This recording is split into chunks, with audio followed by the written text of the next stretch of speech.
Good morning. It is Monday, August 3rd, 2026. It's about 8:40 in the morning. I just stepped outside a few minutes ago and looking to see where my day is going to take me. There's things I want to get done. But first, I'm doing sort of the morning walk, seeing what's needing my immediate attention. And the first thing I notice is my raspberries here, which I planted this spring. Are growing really well. They've already done their harvest, but I'm going to be training them, basically pinning them to the fence so that as they grow, they intertwine with the fence, which keeps them kind of in control. So I've got these little clips I've been using for several years that work really well, that serve this purpose. So that's what we're going to be doing here. I was thinking about what I want to talk about today, and I decided to explain why this channel sucks. So by that, I mean, I recognize that the audio is not excellent, that there are no videos, that there's kind of low effort into making this thing palatable online. And I think to understand that, we need to go back in time a little bit. In 2008, I'd finished grad school, gone and got my MBA. I've been in tech for, my entire career, and I gravitated more towards the side of tech that dealt with people and communication than just sitting around and programming. I think one of my first jobs in tech was programming. I used to write reports in Perl. But I gravitated towards test and then to project management and then eventually into IT management. And I was looking for a change of scenery back in 2008. And so I found a job in Wilmington, North Carolina, and moved my little family out there. And about that time, after we moved, a friend said, "Hey, a great way to keep in touch with all your friends is Facebook," which I'd heard of, but I hadn't really tracked. And so I did. I got on Facebook, and for the first little while, it seemed kind of great. We could chat with each other, we could show photos, we could send groups, and kind of help keep in touch with one another. But I quickly learned that I, in particular, was susceptible to, I guess, just not making me happy. Um, I could be pulled into things on the feeds that left me not feeling great, but there was something about the psychology of it that kept me coming back, and I didn't really like that. Um, I knew things weren't great. And so I started reading up, as I want to do, from some of the people who designed and founded the system. And we're talking about 2010, 2012. Some of the early people involved in it had quit Facebook and were speaking out saying, this thing is not good. And the way that they're designing it and the directions they want to go are not good. And we should all be cautious. So having seen that in my own life, I think I exited Facebook in 2012. That by that time, the benefit that it was providing me was less than the emotional cost. So also at the time, 2009, I started a podcast that became actually pretty successful for what it was. And part of the reason it was successful, for a small part, was that I was really concerned about audio quality. I wanted to make sure that it was clean, that it sounded well. This was the early days of podcasting. A lot of podcasts sounded like shit, kind of like this one. And I thought, well, the better the quality, the more likely people are to listen. And that was true. I also believed I needed to release on a regular cadence, and that was true. So 2012, that podcast ran for like 5 years. 2012, I got off Facebook. and then the podcast retired in 2014. I actually took a second gig podcasting with another organization for it lasted about a year or so. Then I ran into problems with them, and they didn't keep up with their commitments they'd made me. So I left that. The reason I bring that up is I got onto Facebook again for a short time, just in the auspice of that uh, podcast. But that also, I realized, I reconfirmed the reasons that I'd kind of gotten off of Facebook in the first place. So I've podcasted off and on, and I still use the term podcasting when in the mid 20 teens, everything kind of shifted from podcasting, which in the original instance was more like radio shows, to becoming more like a video and what we see today. So I've done it off and on with various people for the last, well, up till now. And I have mixed feelings. I think everything went downhill in terms of communication and connectiveness with the audiences when the cameras came on. I think human beings, unfortunately, can be very visually motivated. Is that the right word I'm looking for?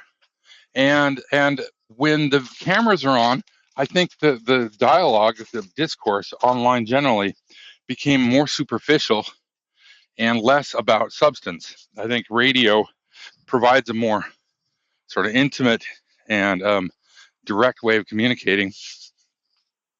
So, at least in my opinion.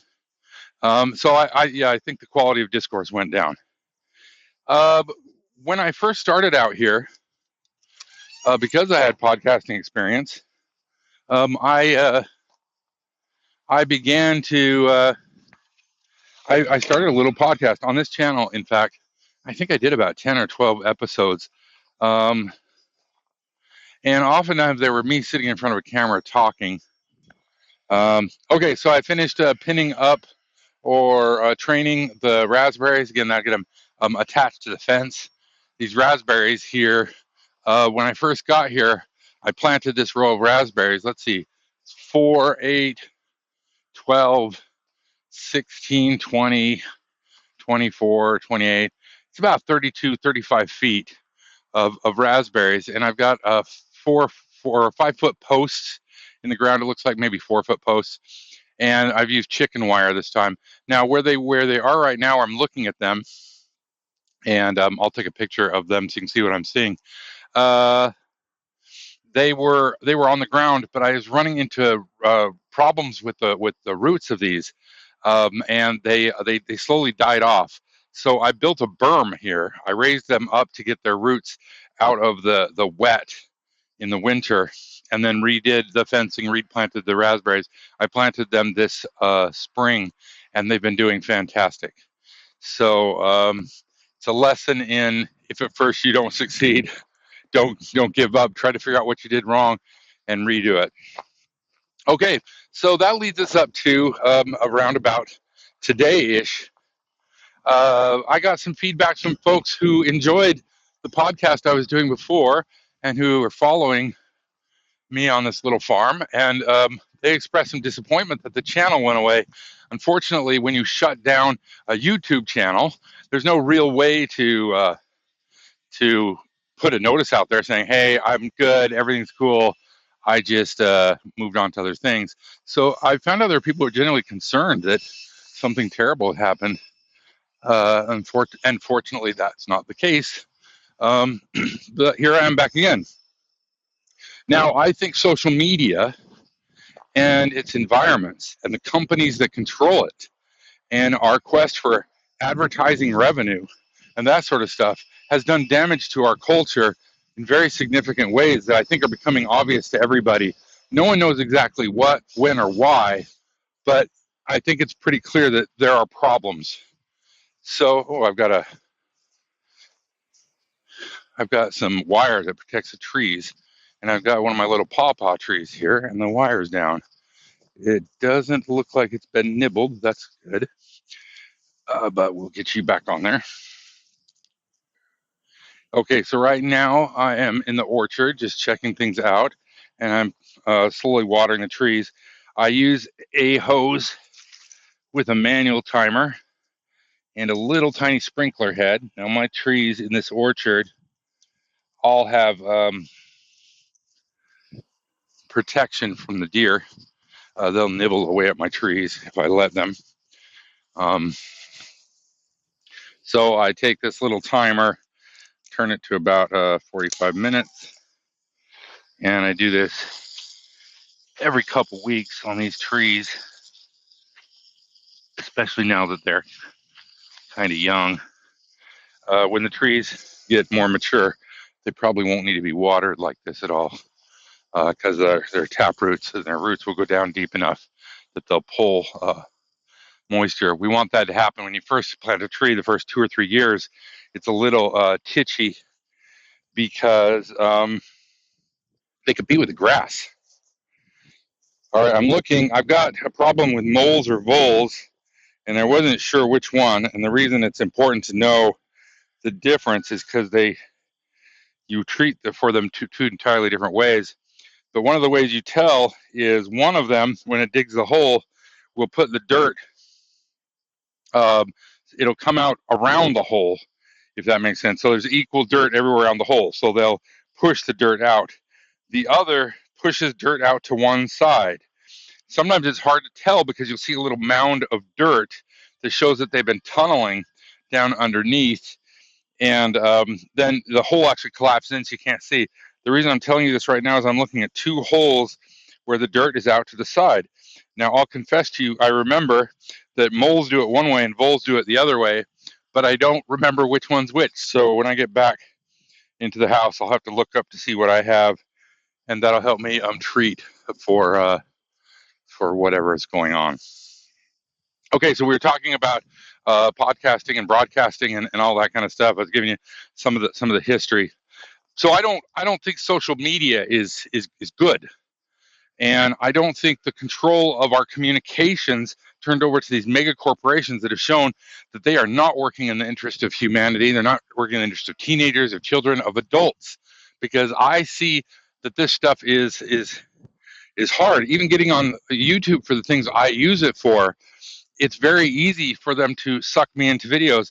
You can't turn off the sidebar anymore. I have a premium account because I don't want to hear advertisements in the middle of my whatever I'm listening to. But that sidebar is enormous, and I can't get rid of it. And it's constantly trying to push rage content to me. It's trying to guess, oh, you look like you've been eaten, or something's going on with you, my friend. What is happening? You don't look fantastic. This is a cherry tree. I think it's doing okay, but it's not doing great. Um, so they're working against your interest because what they want is for you to engage. It's like the fundamental core problem with dating sites.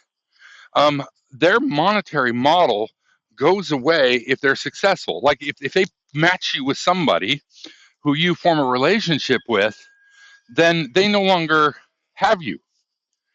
So the algorithm, without any even guidance from human beings, is going to engage you with content that you want to engage with, so you keep coming back, but that's going to keep you coming back. So it basically doesn't have an interest in having you match successfully. And that fundamental tension is there in all sorts of things we're doing. That because what they want is engagement, they don't want you to be happy. They don't want you to be sad. They don't want you to be angry. They don't want you to be anything. They just want to keep you engaged. And because these algorithms work on statistical engines, it's not like there's a little guy behind the screen pulling levers. I mean, sometimes there's executives making decisions, but these guys have set the machines loose on us. I've oftentimes joked over the years, kind of ha ha funny, but not really, that PepsiCo and Coke know more about human psychology than the psychologists because they're conducting these billion member searches or research all the time that determines what works. So they can just tweak little tiny things, color palettes, flashing lights, fonts, and they have such a wide array of places they can advertise. They can arrive at what works and doesn't work for human beings almost immediately. Where doing actual ethical research, where you have to construct an experiment, you have to watch you have to watch and make sure you're doing things correctly and that your results are reproducible and they follow a scientific rigor. Well, these guys don't have to do any of that. So they have tapped into the darkest components of human psychology. Well, what am I going on about? One of the problems is social media, of which I would include YouTube, which is where you're listening to this, if you happen to be listening, is a problem. So what am I doing? Well, for one, that's the reason I only put one photograph up. I don't want you looking at the screen. I want you to be bored looking at the screen, because if you look at the screen, you're giving YouTube your attention, and then YouTube can use that however YouTube wants to use it. So YouTube can try to send you things that may not be healthy for you to listen to, that make you start to distrust your friends, distrust your family, look to buying goods as a solution to your problems as opposed to dealing with them. It can validate the darkest decisions, the darkest impulses, because it just wants you to engage. Um, so I don't want you to engage with YouTube. I don't want you to engage with any of that stuff. I want you out here with the blue sky and the green trees and the little trees and the feral bunnies running around. That's what I want for you, or whatever your version of that is. So, the next thing is, I don't want to be pulled into being an influencer. I don't want to be spending my time editing. I after I record these, I usually listen to them through once while I'm doing other things and listen for problems. I don't want me to be coughing in your ear or stuff like that. So I pull out the most egregious thing. And then I use software to quickly kind of add the photo and the video, turn the audio into video, and post it up to YouTube. And so yeah, I apologize. Maybe if I get enough listeners, I'll buy a better mic. I don't know, but right now I would rather find ways to connect. That's why I give out my email address all the time. I know it sounds weird. It sounds like I'm kind of thirsty, but what I want is for human beings to relearn how to connect with one another. We're only going to be able to build community and to be able to solve the kind of problems that I'm working on, that you're probably working on if you're listening to this, or at least you're concerned about. We're only going to solve those problems with one another. The corporations are not going to do it. They're going to fail us. The governments are going to fail us. Until something else changes, that's the way it is right now. Maybe something will change in the future. I don't know. But the political outlook in both the United States and worldwide leaves me disappointed. I read recently that the Paris Accord reached a few years ago on climate change to keep the rise of the temperature below 1.5 centigrade, which it looks like we've already blown through that. No one's officially saying it, but it seems pretty clear. I read that no country is going to hit their commitment. Every single country that participated in that has just decided, well, I don't know what they've decided. They've decided that climate change and dealing with water and scarcity and some of those things that are the real issues right now are not worth government effort. That's what really bugs me about the current administration in the United States, is that we're so focused on the wrong issues. There's real problems happening right now, and we are not dealing with those. So that's my bigger concern. So this podcast is done while I'm doing chores. Literally, I'm out here walking around looking for problems, because I don't want to sit in the chair and become an influencer. That I limit myself, that I can only do this if I'm doing something else. I limit the time that I spend editing it on purpose. And I recognize that will drastically, severely impact the quality of listenership, that people won't tune in because it just sounds like some tinny guy on a telephone call. But my hope is, and what I'm trying to do, is make you realize what this sort of lifestyle is really like. And because you're getting a slice of it, a snippet of what I'm doing. Now, I think you're probably aware, because I kind of tell you, that what you're hearing is only a small fraction of what I'm doing any given day. I pick one activity, usually the one that will best serve me so I can talk um, at the same time that I'm doing this. But I'm doing lots of things. But I hope that gives a realistic idea, because I think this lifestyle is beautiful and meaningful, and it really gives me purpose in life. It really gives me joy and satisfaction. But it's hard. It's not easy. It's I shouldn't say it's hard. It's work. It's labor. Is doing the dishes hard? No, it's just work. It's just an endless grind. And doing this can be that way if you look at it that way. If you don't actually like doing the chores, you don't like being in the heat, you don't like being in the rain, you don't like getting dirty, you don't like working alone, you probably won't enjoy this.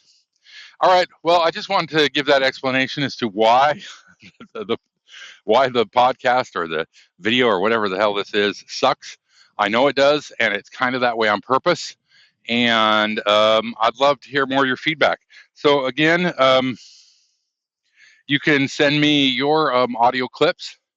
I've enjoyed listening to the few that I've gotten so far. You can send me emails. Particularly, I want to know what you're doing, and we can connect that way. Again, we'll have a great day. I've got the rest of this day to do whatever I'm going to do, and I go back to the grind. I head back to the office tomorrow. Remember, I work Tuesdays through Fridays, 4/10s. So Monday is my catch up on the farm day. All right. Thanks, guys. I will catch you on the next one.